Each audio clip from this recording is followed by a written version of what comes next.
Ils arrivent le cœur battant, le sourire aux lèvres, avec un regard vers leurs parents, fous de joie et pleins de fierté. Les 1000 étudiants de la Philadelphia University et de la Thomas Jefferson University n'oublieront pas cette journée qui marque leur passage vers la vie d'adulte et l'entrée dans le monde du travail.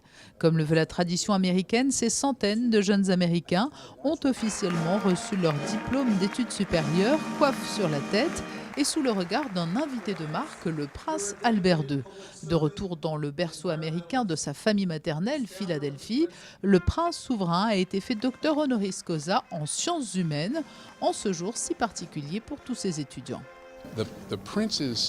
Les racines du prince à Philadelphie, son histoire familiale ici, la vie de sa famille dans la région, sont semblables aux valeurs que l'on véhicule.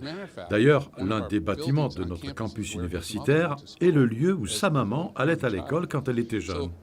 Et pour nous, la transmission d'un héritage, c'est important à nos yeux, tout particulièrement lorsqu'il s'agit de quelqu'un de la stature du prince.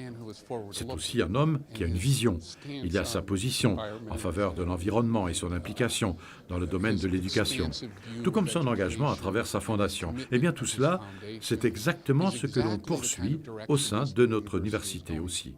Nous sommes une nouvelle université vieille de 328 ans, parfaitement représentée par le prince. Dans son discours, le prince Albert II a rappelé aux étudiants les défis qui les attendaient dans leur futur professionnel avec les changements liés à l'évolution des nouvelles technologies, mais aussi pour contribuer chacun à leur niveau à protéger et mieux respecter l'environnement. Il a reçu son diplôme de docteur honoris causa des mains du doyen de l'université Thomas Jefferson, ainsi qu'un livre ancien, vieux de 120 ans et retraçant l'histoire de Philadelphie.